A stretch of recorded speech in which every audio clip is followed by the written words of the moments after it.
cut these things in and out so my conversation goes. But No, I just think Bobbie really started music in Macon.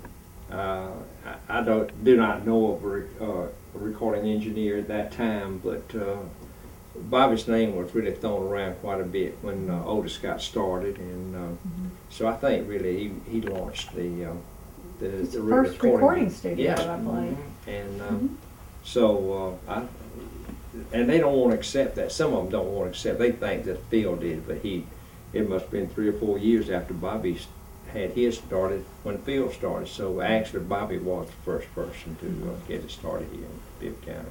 Right. Well, you know, not interrupting Don, but when I keep pointing to Eddie over here, I've been knowing this man a long time, and you talk about talent, and we'll get to his story in a minute.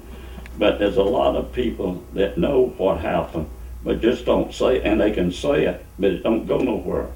And Liz and I pulled up on the internet at the Georgia Music Hall of Fame that Phil Walden drove Otis to Memphis to record. That is not true. I loaned Otis that Confederate station wagon to drive him up there.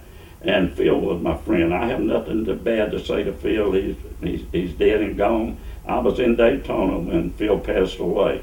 And I got back and I got Liz the email that I was sorry I missed it because I thought a lot of Phil. Even though things didn't turn out like it should, I was lied to from the get-go.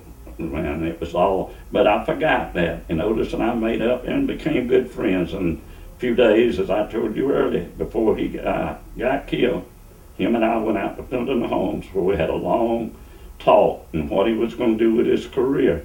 And this person that I told you would like to interview, I give her my word, you know, her name would never be brought up, but she could tell you everything that Otis was going to do because he come to talk to me. And although the man is gone and I lost, I'm not jealous of nothing he did. I'm proud of him, but I am a little disturbed at how people don't want to tell the truth.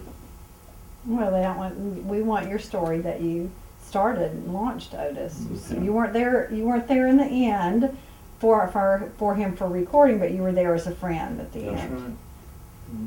right. Don remembers He obviously trusted you. the station wagon, and I keep looking over to my friend. I hadn't seen him in so long, you know, and